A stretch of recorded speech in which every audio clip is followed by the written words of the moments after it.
Hey, I'm Alex Backus, and you're listening to Movies That Don't Suck and Some That Do.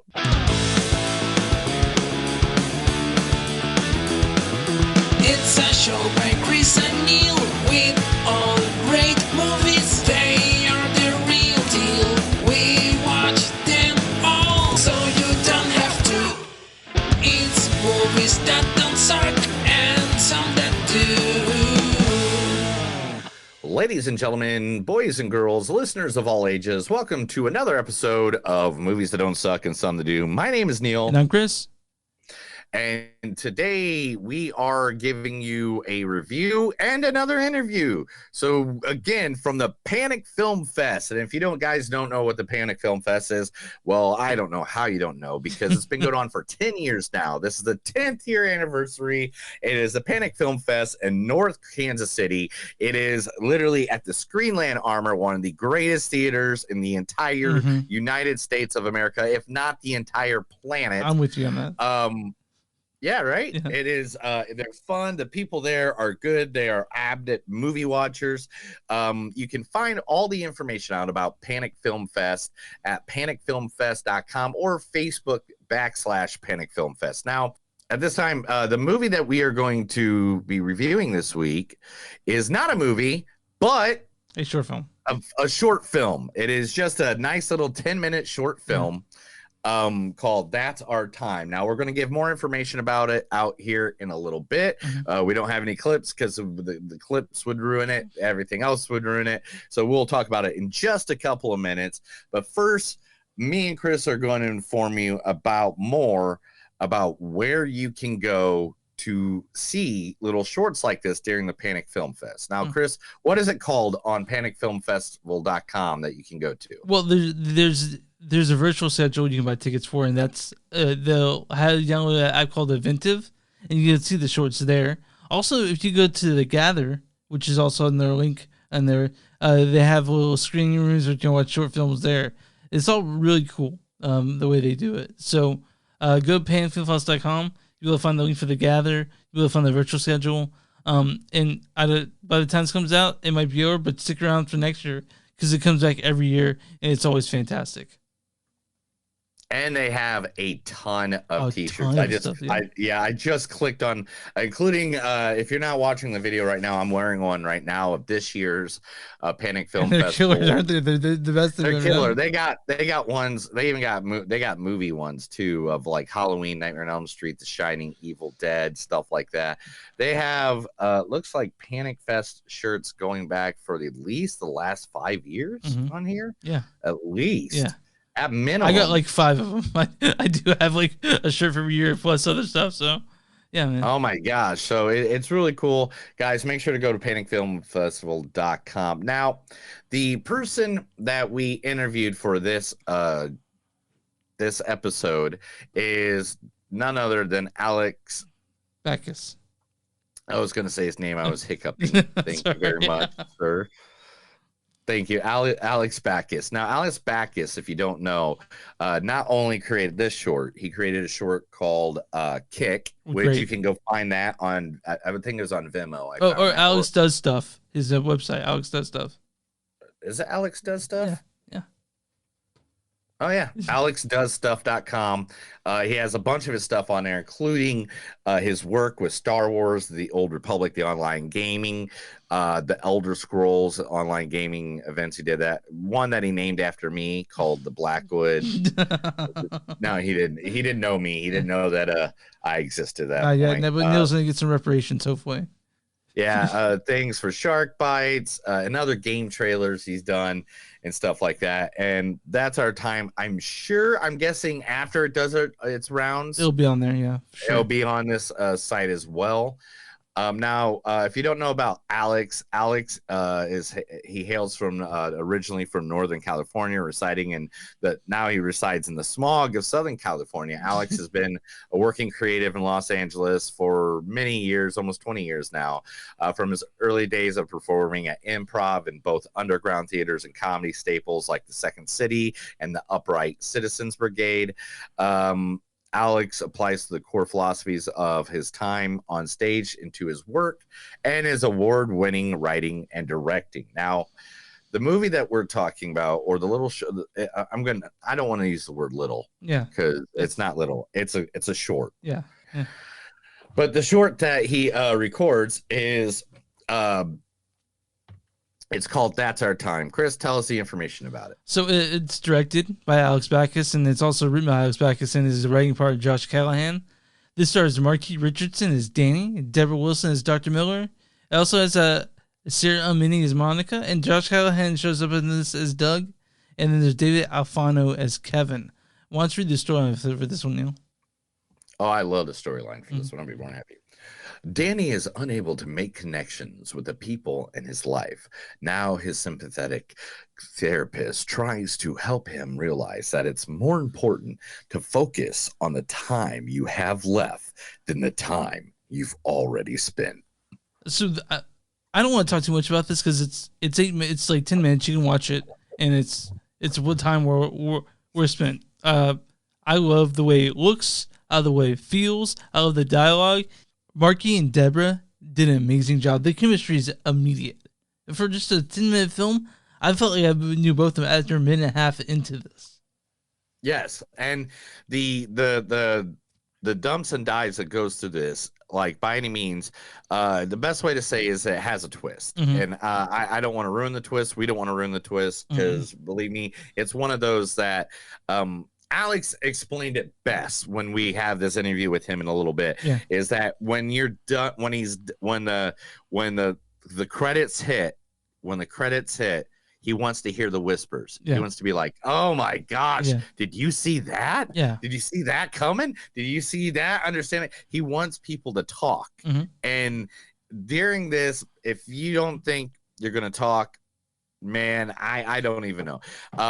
In fact, the best way to say this is just you have to find That's Our Time. If you don't find it now, I'm going to tell you right now, he is actually working, and like he'll say in this interview coming up, he is working on creating this into a full feature film, which, gosh, even this 10 minutes feels like a full feature film. And and I'm not saying that it's because it feels long. No, it just feels like you saw a story. Yeah, you get a complete story and you get an idea who these characters are just in the short time that you did it, which is really impressive. Yeah, and I mean, it has to be because, you know, he wrote a story called Blackwood at one point, and that must have gave him the influence for everything that he did. But we do have to give you a little warning. In this interview, we do butcher his name the entire interview. I feel bad about it. We feel bad because he didn't even correct us. He said it right at the end, and that's when we caught that we were butchering his name. And it was both of us. It wasn't just your favorite host, Neil. It was also your second-rate host, Chris. And but we literally butchered this dude's name. Yeah, we're sorry, Alex. We're sorry, and Alex. we apologized for him. And he's like, "You don't even have to tell him that. You know, it's okay. I'm okay." And I was like, "Okay, well, we don't have quotes for this one because we don't want to give anything away." And to be honest, the best way to do this, because there's not going to be a rating system on Rotten Tomatoes because this is a short.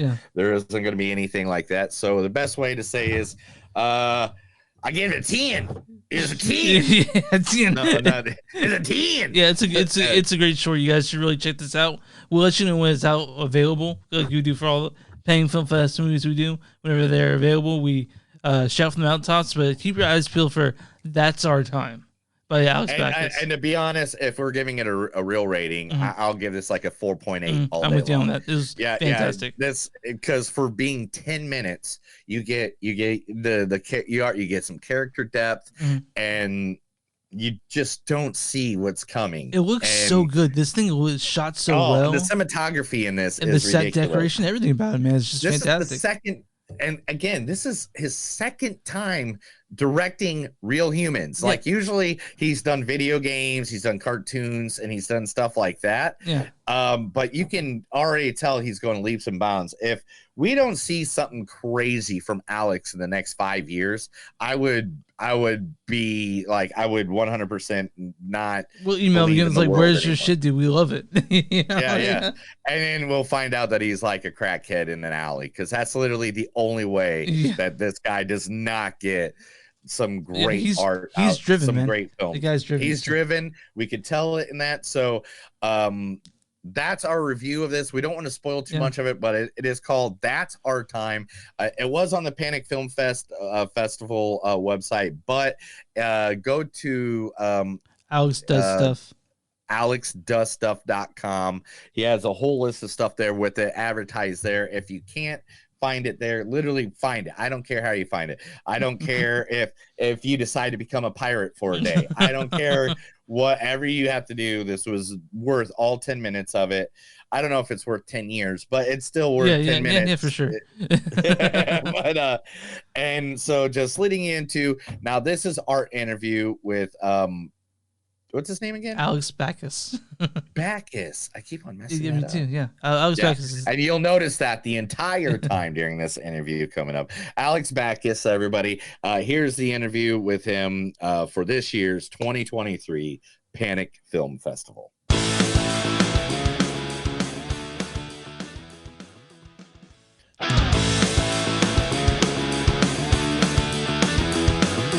It's a show by Chris and Neil with all great movies. They are the real deal.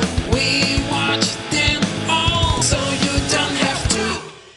It's movies that don't suck and some that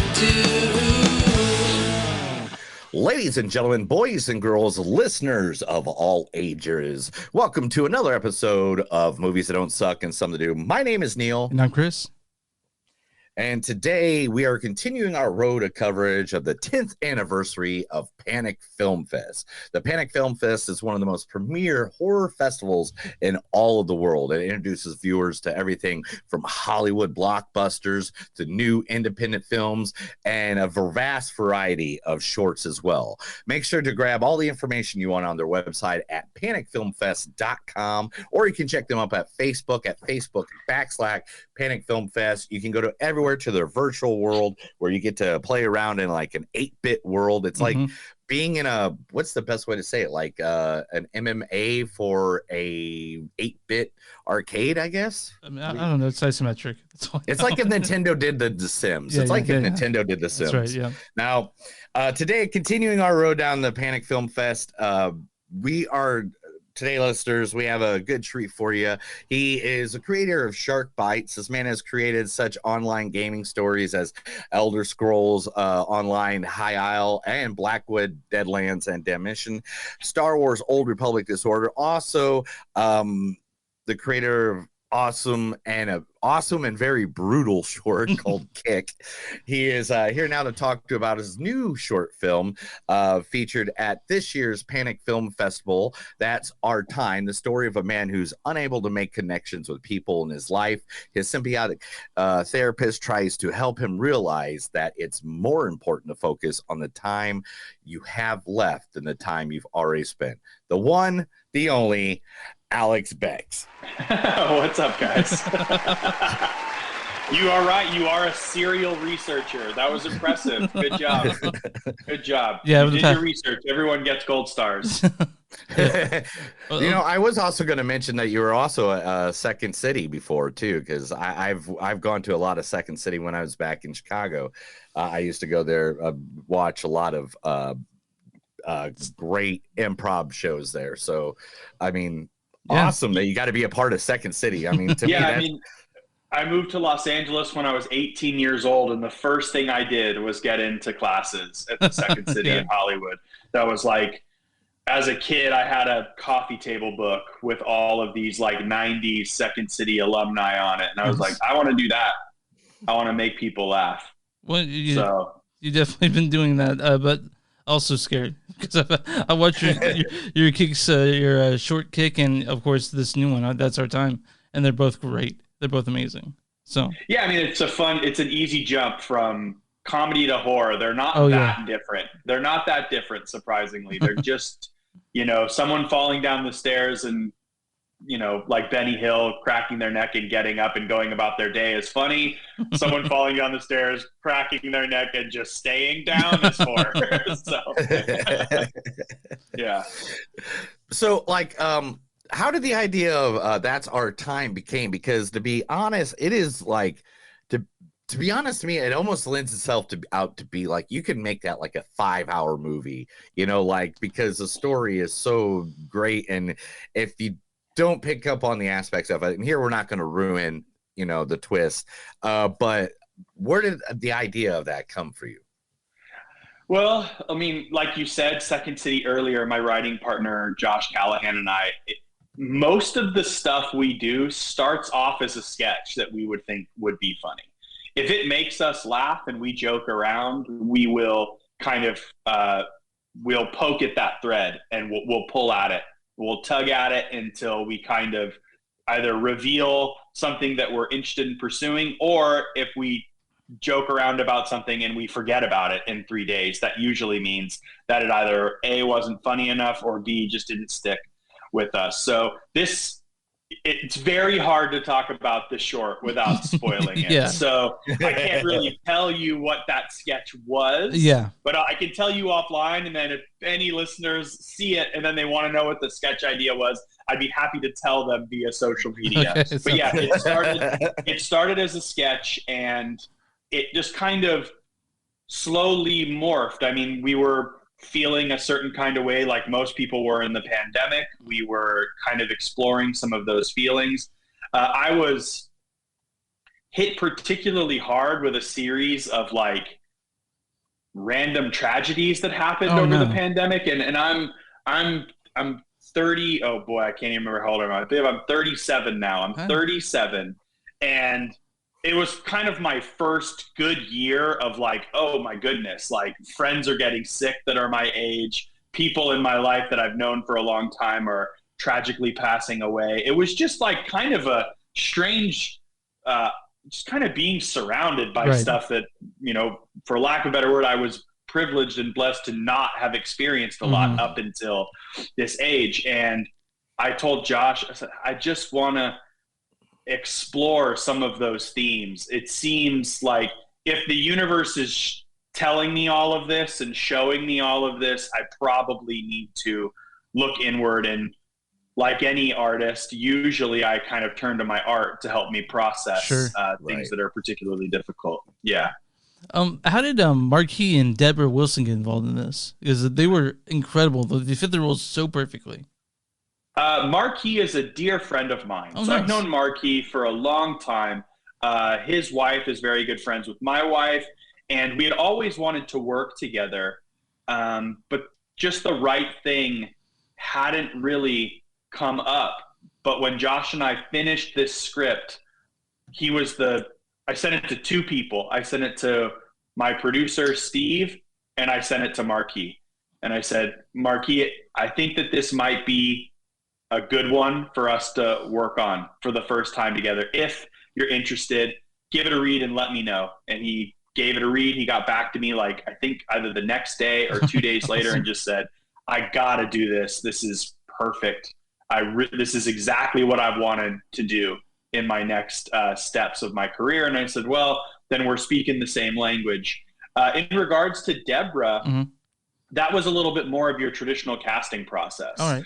So we knew we needed our therapist to be somebody that Marquis' character, without spoiling anything, would sit down with and be so intrigued by her that she would almost envelop him with her philosophy. And when you meet Deborah, like Deborah is so supremely 100% authentic to herself that it could only have been Deborah Wilson. It was my wife's idea. She said, I just ran into my friend who's doing a video game with Deborah Wilson, and this therapist you're describing sounds like Deborah Wilson.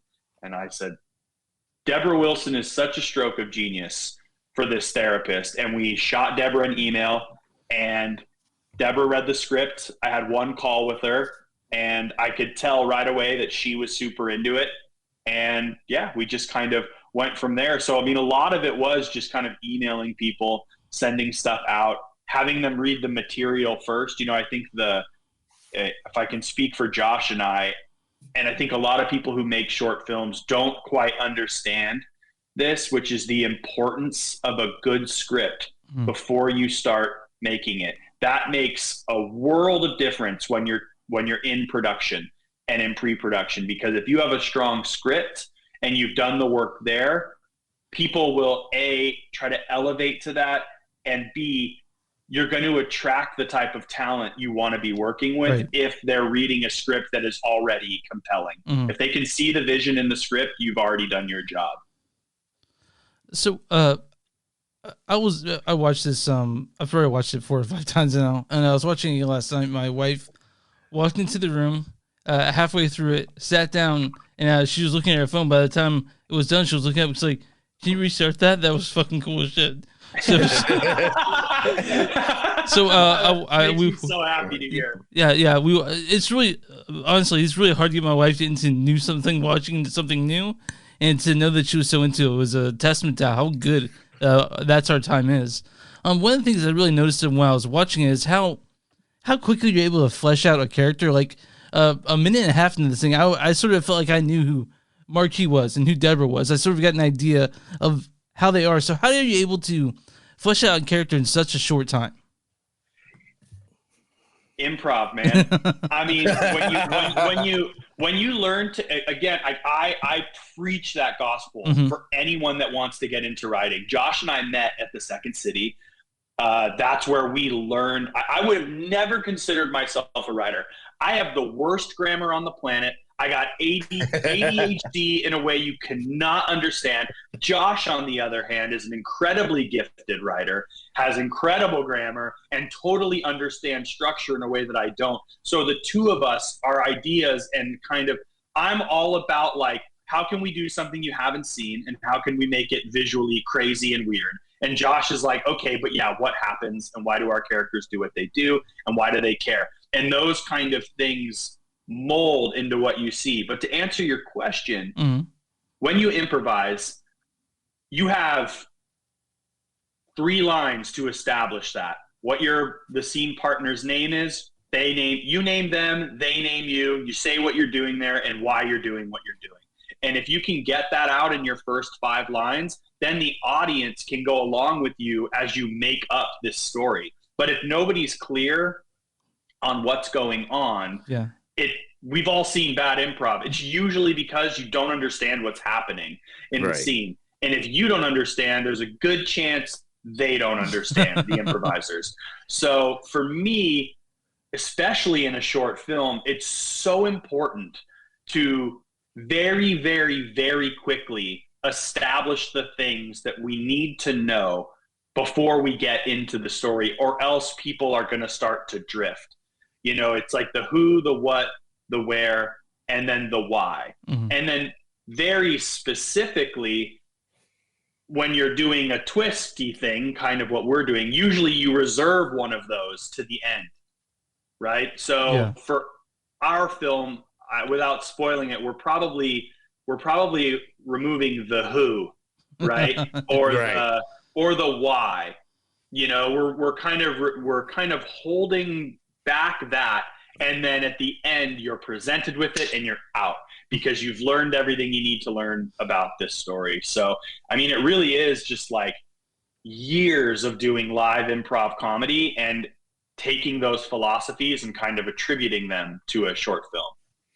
Now, not just your short film here, but I mean, you've worked on, some video game storylines as well. One of them I'm probably going to have to sue you for because my name is Neil Blackwood, and I feel like I need to get some what repercussions on some residuals. You need some residuals. Yeah, but so like. The difference between writing, where you got, your ability to just do whatever you want, and I'm saying like Star Wars, Old Republic, or even, Chris, say it for me. Elder Scrolls? What are you talking about? Yes. Thank you. Elder Scrolls. Thank you. I worked 16 hours yesterday, bro. I literally, I worked record store day. I worked at a farmer's market. It was a long day yesterday. Anyway, so sorry about that. But anyway, so what's the difference? Do they give you like a guideline when you're working for like the Star Wars universe and like compared to, having your own open ability, or how do they guide you over in like those kind of places? Well, everybody's different. So every client has a kind of a different way of approaching. I've kind of dabbled in all sorts of different places in the video game space. So for Elder Scrolls, I direct and write with Josh these they're almost like lore marketing pieces. So they're like, we throw them up for like each new expansion, and it's a way for the player to learn the story really quickly, kind of understand what's going on, and decide whether they want to dive into the game. So for something like Elder Scrolls, like their lore is baked in. So their lore team, they tell us what it is, we ingest it, digest it, and then we kind of like figure out how to very quickly in like 5 minutes psych the player up to want to jump into that game. For something like Star Wars, that was like a straight short film that we wrote. Yeah, so like incredible. That was, oh, thank you. We're very proud of Disorder. The Neil Upadhyay, who directed that, absolutely crushed it. For something like Star Wars, that was I would say just kind of like, we're thinking something like this, and then kind of go off and write something. And then you deliver drafts to the client, which in this case was BioWare and Lucasfilm, and they would read it and they would send back notes, and we would refine and refine and refine until usually, even if you're always going to get to the deadline, like the last available second to work on, just because like, why not? Yeah. Why not keep trying to make it as good as possible? Very rarely are you like, dang, we beat our deadline by a week. Like, no, you're going to be working on that to the bitter end. And with that, Josh and I sat down and we just said, okay, like if we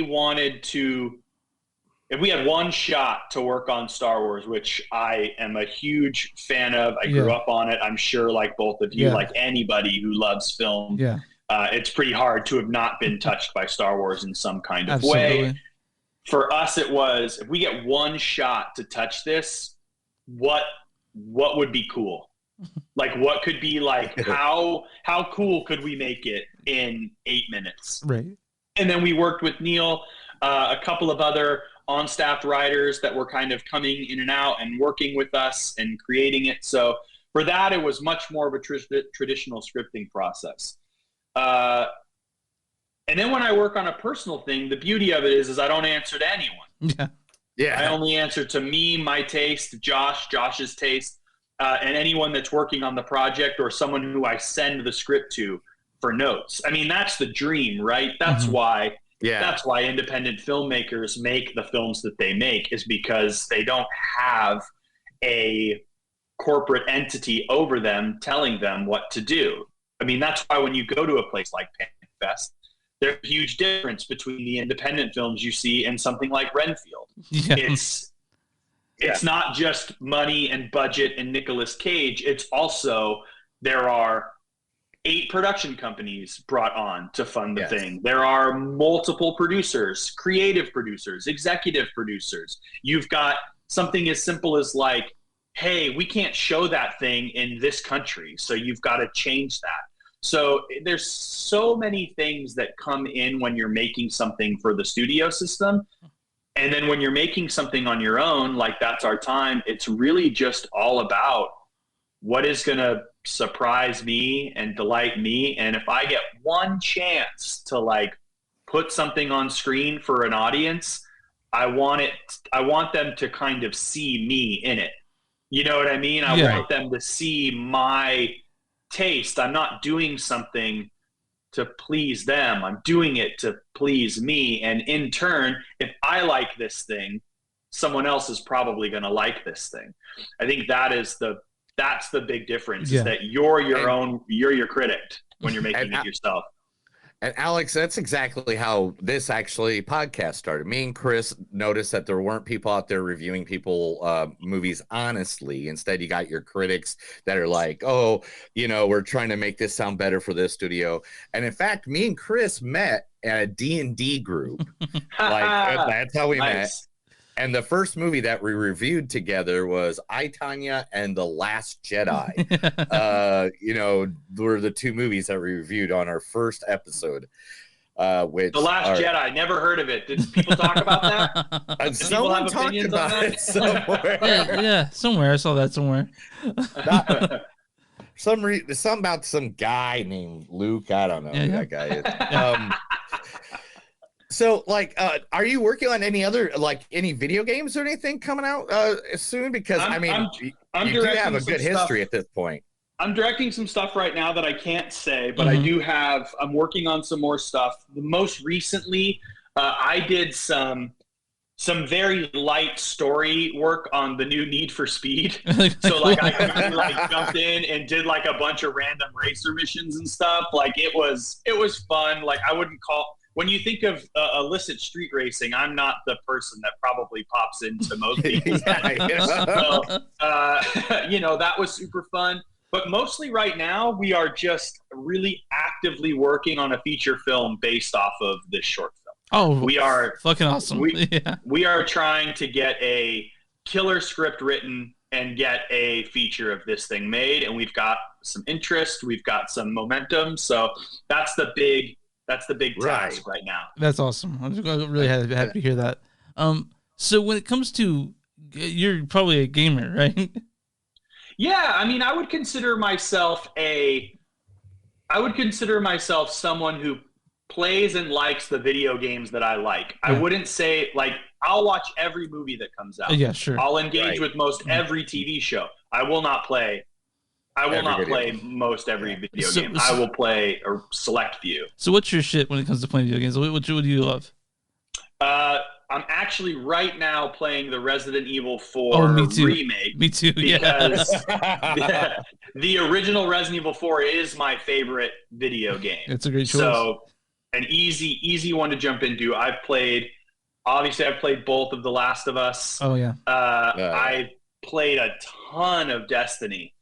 I played. Oh my gosh! Right? It was like a sickness. I had to stop. I had to stop. I thought I was going to get divorced from my wife at one point because of that game. It's like I gotta make my guy. I gotta get him up there. When you were doing your research on me, you'll notice there's a 2-year gap of doing work. That's because I was playing Destiny. I was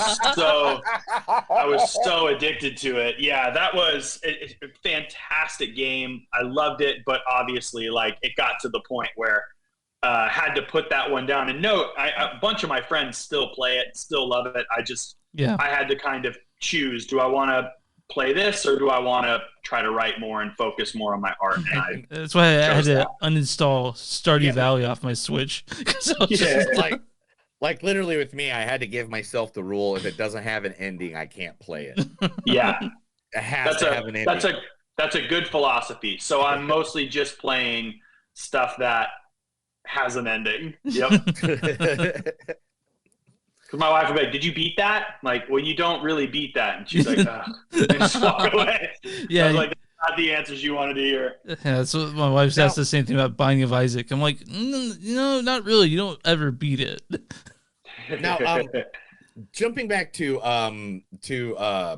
That's Our Time. This the cinematography in that is just, the colors are and the bright. Set decoration, all that stuff is incredible. Was that more of Danny's influence into that, or was that more of your vision, or because I love how the colors just pop in that short. Totally. Yeah, I think it's definitely a collaboration. Mm-hmm. When I first approached Danny, I said, okay, this is what I'm thinking. We've got 2 color worlds. We've got, I definitely want to shoot it on anamorphic. I have a shot list. This is what I want to do. And then Danny kind of takes in what my vision is, and then he figures out the best way to achieve that as a cinematographer. So the images you're looking at on screen, Danny crafted them, but they were in my head, if that makes sense. So like it's like it's a good hybrid. Like I could never achieve something that looks as good as what Danny achieved. Like he is a brilliant cinematographer, but like in terms of like colors and kind of what we're seeing in each room and what the production design looks like, I'm sort of the center hub of that bike wheel, and then all of my department heads kind of spoke off. Like they all kind of reach off, and we make this wheel, and then we roll together. So Elizabeth, our production designer, I kind of told her what I was thinking. She put together a mood board. I told her I like this, I don't like this. And she goes off and she gets those things. We location scout. Everything kind of moves together all through kind of the vision that's in my head. And this vision was in my head as we were scripting it. Oh, cool. Like what you're seeing is what it looked like in my head while we were writing it. It always looked like that.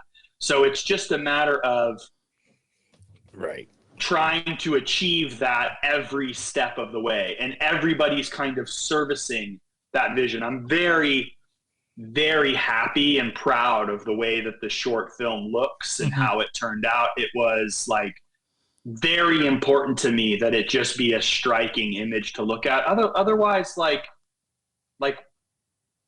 why do it? Yeah. Like, you know, like for me, that's such a thing. Like when I'm watching movies, I care so much about the image that's being shown to me. I mean, movies are light and sound. Those are the two things, the image and the sound. Those are so important to the craft. And if you don't take those things and those parts of the craft seriously, it shows in the and that's not saying like don't get out and make stuff if you don't have a cinema camera. That's not at all what I'm saying. You should be practicing, you should be honing your craft, but you should be caring about all of those things as much as you can possibly care about them, pending your budgetary restraints. They're the most important things. Story, the visuals, and the sound, like those three things make up the art form. And if you're skipping steps, it's gonna show when it pops up on the screen. Now, the short. Now, again, like I said, we've been going deep diving into what we can find on the interwebs of you. By the way, you haven't updated your Facebook since 2019. Just want you to know that. Technically, here's the truth about that. That Facebook has been deactivated. Oh, wow. But some of these film festivals have like Facebook groups. So I was like, all right, I guess I'll undo this and I'll join a Facebook group. Now that you reminded me, I got to go deactivate it right after this call. I'm going to go deactivate my Facebook. I hate Facebook. I truly hate it. So when we're looking into some of your stuff, one of the things that definitely popped up was the short that you made called Kick. Yeah. And to be honest, again, I love the idea of the short Kick. Kick is weird, man. It is weird. A strange one.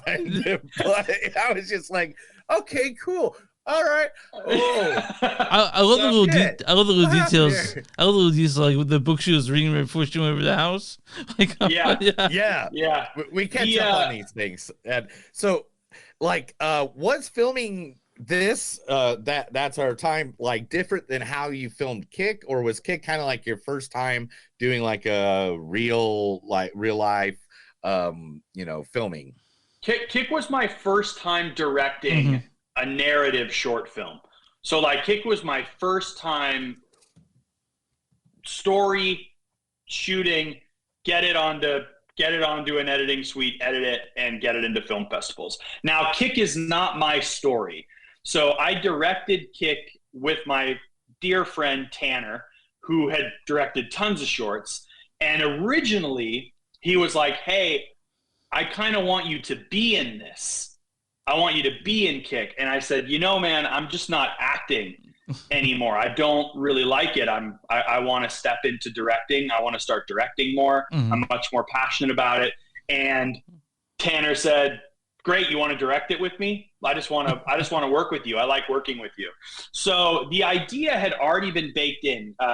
Patty Doheny had written the script, and we had started working on it. And the original story, for those of you listening, it's about a young woman who's pregnant who goes over to her neighbor's house because she hears some noise, and kind of chaos ensues from there.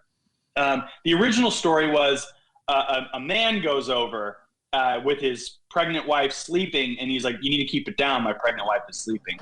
And we got a note. Again, we send out the script looking for opinions from our close friends, and someone said, "I got to be honest with you. I feel like the more interesting version of this story is the pregnant woman goes over to tell people to shut up." Yes. Yeah. And that note came from Sam Sheckman and my wife, who plays Paige. My wife plays the woman. They both said it, and we went, that's pretty good. So like we went off, rewrote the script, and then shot Kick. Kick was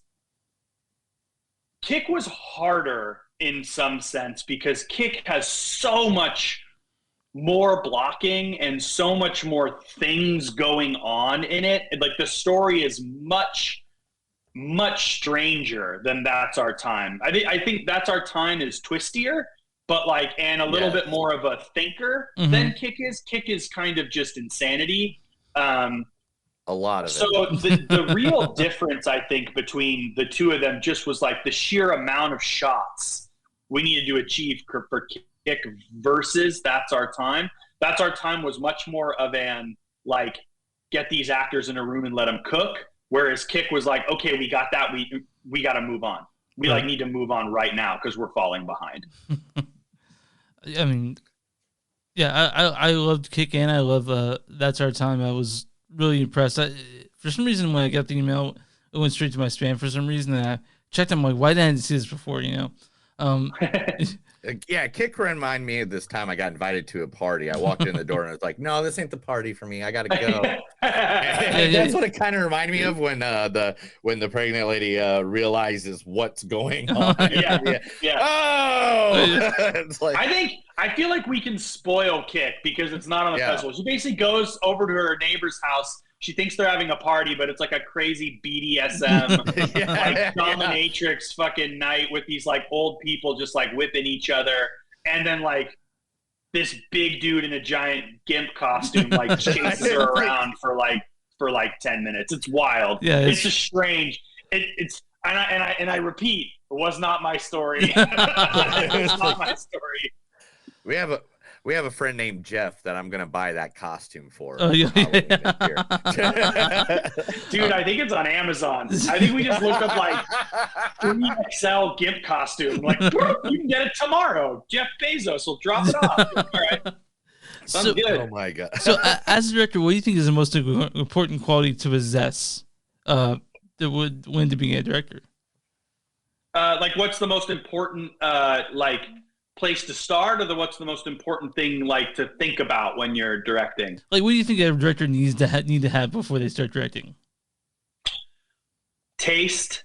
Yeah. Like, I think it's really that simple. Like, you have to have opinions. Yeah, sure. And you have to have thoughts. You have to know what you want. You have to have a vision. And if you can't create that vision, it's going to suffer because everybody's looking to you to have that. It's not your DP's job to know what the image looks like. It's his job to help you achieve what you want that image to look like what I was saying for Danny. It is not up to my production designer to go design everything because they don't know what the actors are doing. Right. Are they standing up? Are they sitting down? Are they running? What's the camera doing? Are we going to even see this wall, right? We're not even going to see that wall. Don't set deck it. So there's this kind of like, there's a balance. It's really as simple as like, ever since I was a kid, I always thought I just kind of had quirky taste and I was into weird stuff. And I think people recognize that in me. My mom always laughs because when I was in middle school, late middle school, early high school, like I had to get like a suit for like, weddings and Right. family shit and going out to dinner and all this stuff that I never cared about. But you know what I hated about Suits were when I was younger, fat ties were really popular. You guys remember these like Warner Brothers, Oh, yeah. like fat silk ties? And I was like, these are whack. I want like a skinny tie. I want like a little thin tie, like a little Reservoir Dogs tie. Give me a little like. And my mom was like, Alex, they don't sell those anywhere. You're gonna have to go to like a weird thrift shop in Berkeley to find that. I was like, that's what I'm gonna go to Berkeley. It's like, go to Berkeley, I get a little thin black tie, and I'm wearing that, and everyone's like, look at this. He looks like a 1960s greaser in this stupid tie. Everyone was like judging me, and I was like, my skinny black tie is cool. And then like 4 years later, like fat ties were gone. All you could buy were skinny ties. I'm always left. She's like, you in that fucking skinny tie. Like, everybody, you had to have your skinny tie like 5 years early. And I think that's like the little secret is just kind of knowing what's going to be a thing or what's the thing, and kind of being super interested in what all these different artists are doing and kind of engaging with it. That's why Panic Fest, I'm so happy we got into Panic Fest. Yeah. Because when I look at Panic Fest, I'm like, this in like 4 years, I was telling the programmers this, is going to be like the biggest genre festival in the country. Yeah. You can feel it. It's like they take everything super seriously. The branding's amazing. The selections are great. The theater is really cool, and the audience is super engaged. Like all the things you need for a successful film festival, they're doing in spades there. So for me, I think that's the most important thing as a director is just really love the things that you love and try to harness what you like about them into kind of a forward vision as an artist. I tell everyone my favorite time of year is Panic Fest because it's it's such a blast. I go every year, and these past few years we've been lucky enough to be able to cover it as a press. You know, we've been going to that since before then. He's been going for years, and we've been covering movies from it for just shits and giggles until they're finally like, hey, you want to be press for us? And it's like, for sure. When I used to live in Kansas City, it would have been easier. I live in Tulsa, Oklahoma now. So it's like, a 5-hour drive to try to get up there. And plus I work in local radio here. So it's like, it's hard to just be like, hey, I can go to a whole week in Kansas City to hang out. Now, do you have any? Well, no, you told us you could. There's stuff that you're working on. You can't really tell us about. We write down all our questions and send them back and forth to each other, so we're on top of stuff for you. What advice? Okay, so one of my favorite questions to ask every person that we get to talk to, especially directors and writers here at the Panic Fest, what advice can you give to up and comers that are just starting off, that are just like, man, I'm having a hard go of it, but what's the best advice you can give to new up and comers trying to break into the industry? Totally. I think the first big one is that it's a numbers game. Just stick it out. As hard if you got to work 3 jobs, work 3 jobs. Stick it out. Because that's what separates people, are the people that, I jokingly say, like, I have a sickness for wanting to do this. Right. And I am just like feverishly, ferociously just trying to achieve that dream at all times. And you have to want it more for yourself, because nobody's going to give you permission to do it. Nobody's going to try and do it for you. So really, like, honestly, the best advice is just stick it out. And if you're referring very specifically to like people that move to LA, it's find a community as quickly as you can. Get into an improv class, even if you're a director, get into an acting class. Get into a class, get around like-minded artists and individuals, make friends, work together, stick together. Like, I don't mean networking in the gross Hollywood networking way of saying it, but also I do mean that a little bit. Create a network of friends around you. See movies together. Go out to dinner together. Talk about movies. Talk about art. I have a dear, dear friend who's just like my directing friend who I see movies with, because she will go see everything. Yeah. It just doesn't matter. Yeah. She'll go see it. Yeah. And I think that, like, even having that is super, super important. And watch everything. Do not just watch what you like. Yeah. Watch Exactly. everything. Challenge yourself. Like, I love Marvel movies. They're great. I see everyone in the theater. I haven't loved them so much lately, but I do love the MCU. I see all of them. But I also go see like every art house movie in the theater. Every A24 movie, that's what me and Chris, why we work so well on this podcast, is because, as you can honestly see, I'm more of the comic book nerd, and stuff like that. And Chris is more of the artistic, Chris will send me a movie and I'll be like, okay, why the hell am I watching this, bro? Why am I watching it? And then I'll watch it, and then we go to do the review for it, and I'll be like, dude, I love this movie. Like, I can't believe this is the weirdest fucking shit I've ever seen. But, yeah, man, let's do more of this.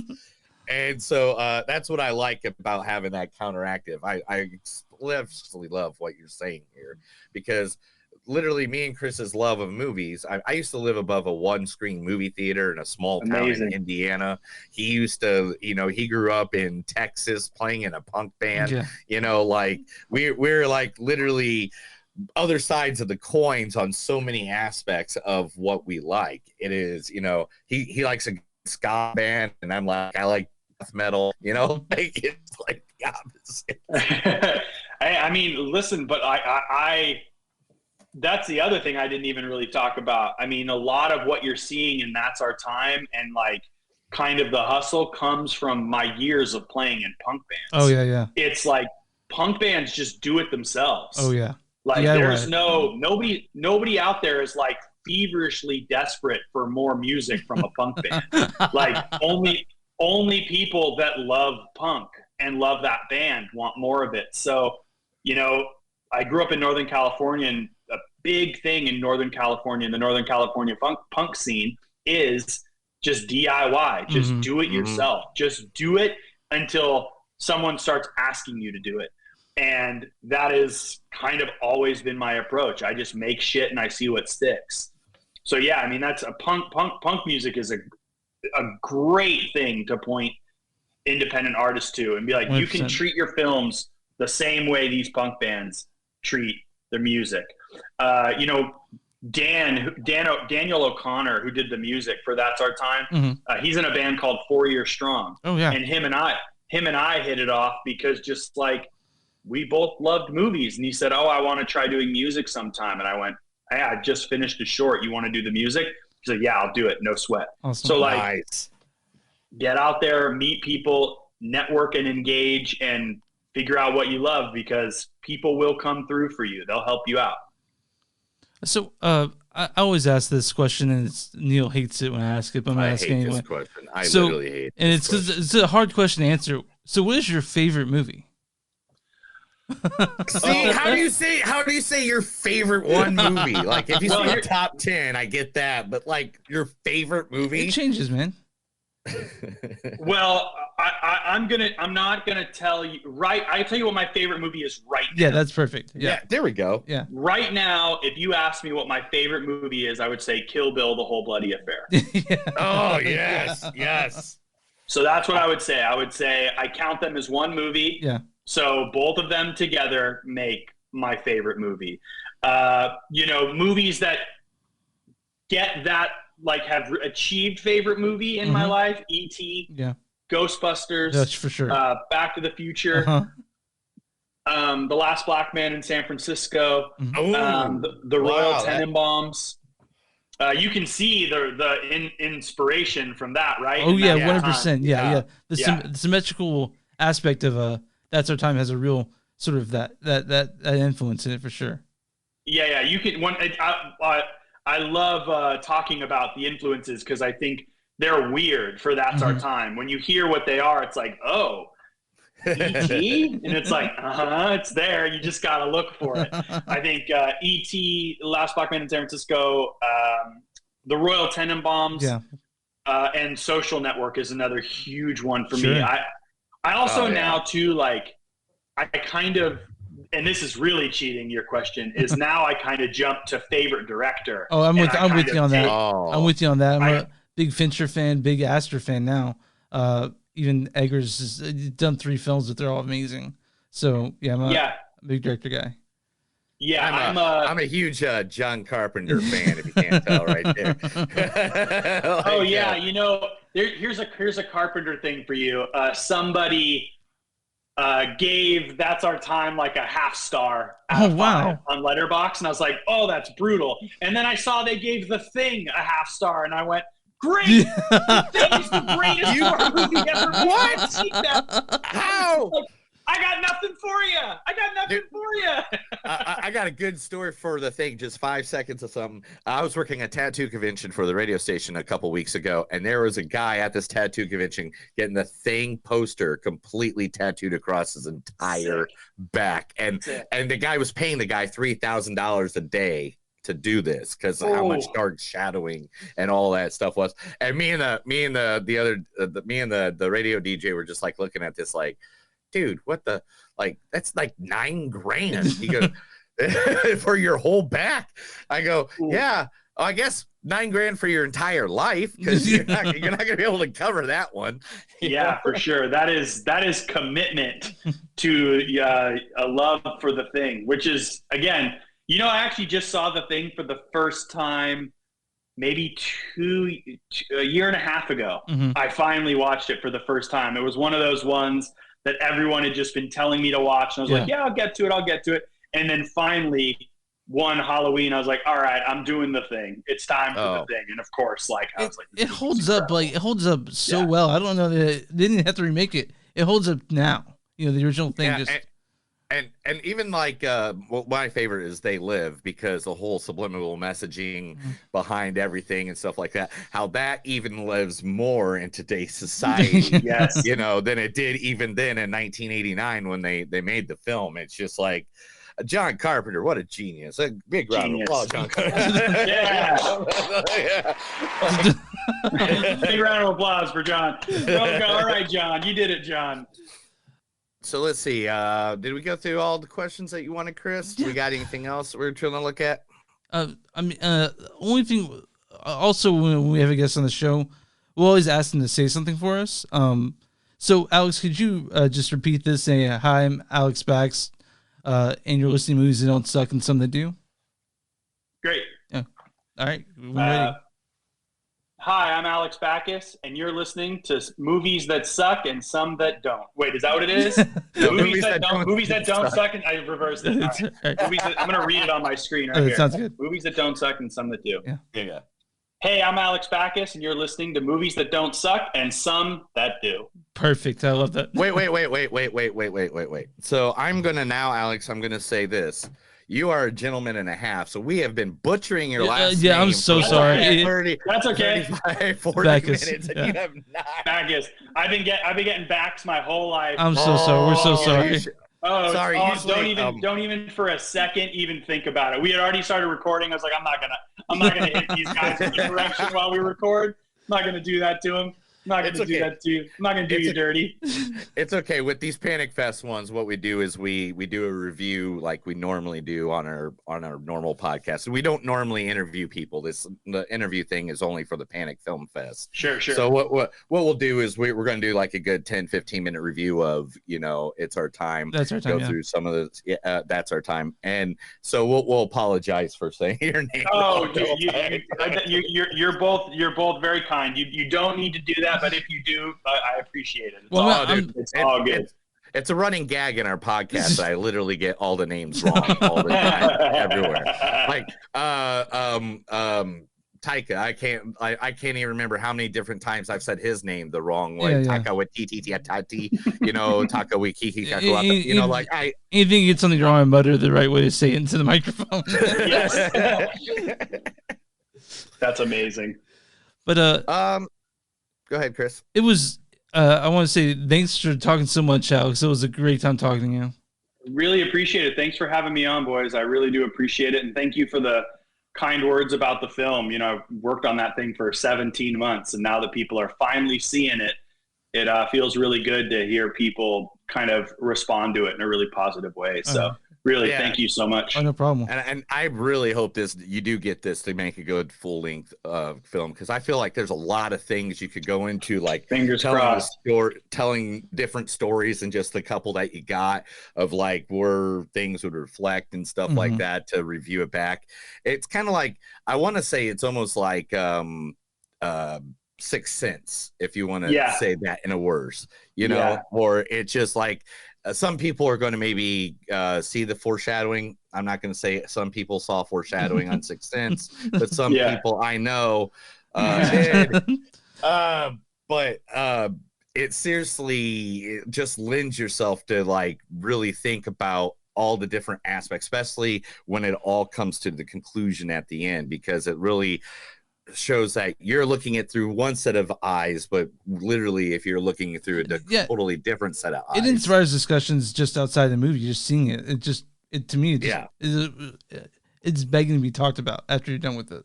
And that's why I really wanted, like, there were a lot of main goals, but like one of my big goals was I wanted, when it said directed by Alex Backus, like in the credit sequence, like after he pulls the hood up and we go in and then it says directed by Alex, I wanted to hear people start talking. Yeah. Like, that's what I care. I was like, if I hear people go like then I've done my job, because I know that when I finish a movie that I love, the first thing I do, because I haven't been talking for 2.5 hours, I lean over to like my wife and go, that was fucking sick.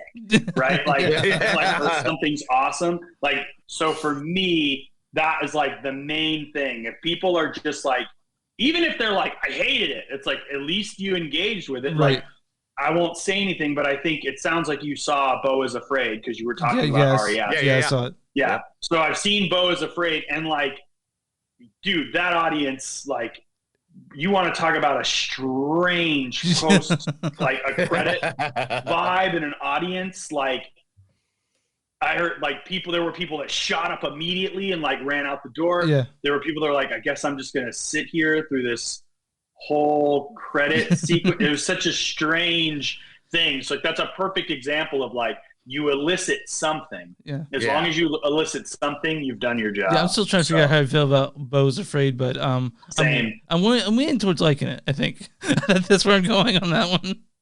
I'm leaning towards that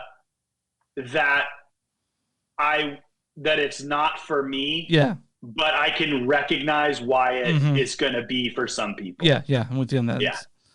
Yeah. See, this is the kind of films he makes me go watch. Like this, Beau is Not Afraid is one of them that we haven't reviewed yet because of all the Panic Film Fest. And he's like, well, this is the movie you need to go see. But it's like, dude, I really don't have 3 hours right now, bro. And bro, you need 3 hours, because that is healthy 3 hours. Yeah. Like, okay. So it's Evil Dead Rise, and then the Beau is okay. There's masterclass of filmmaking in that thing. Just something that you'll never see anywhere else. Yeah, you're never going to see anything like it. Like, it's definitely, just as a movie lover, you should see it. But just know, there's a good chance you walk out of that theater and you're like, man, fuck Chris for making me watch that. or you're like, damn, that was wild, and I can't wait to talk about it. Oh yeah, I can't wait to talk about it. Like two movies I always respect this back to is Requiem for a Dream, The Whale. Like, great movies, awesome movies. I will never watch them again. I will tell you to go watch them because they are good freaking movies. But I will never sit down and watch those movies again, because it got me some feelings in my insides where I'm like, okay, I don't feel good about anything I do in life now. Well, this one is going to be no different, unfortunately. So enjoy. Yeah. Enjoy. All right. Well, I'm glad I live in Oklahoma where everything's legal. Alex, it's been great talking to you. Thanks for coming on the podcast. Thank you so much for having me. And when you guys post it, let me know. I'll blast it out on all my socials and stuff. That's great to know. Yep. All right. Okay, yeah. Chris is the one that does all the editing, so he'll get us all sounding good. I'm producer. Yeah. Some things might be mixed around, so you sound like you're saying different things to us. Like, no, I don't. No, definitely, because I need to know when the check is in the mail for my Blackwood Elder Rings. But no, Alex, man, it was a pleasure. Thank you so much. Yep. Keep creating because we love watching. And we'll champion everything you do. No problem. I really appreciate you guys. Thank you so much. Hey, thank you. You have a good day, man. All right, later. That's another episode of Movies That Don't Suck and Some Do. My name's Neil. And I'm Chris. And guys, no matter if it's a long time, a short time, a middle time, and how many times that you see this time and that time and this movie at that time, remember that today, that's our time. So have a good day.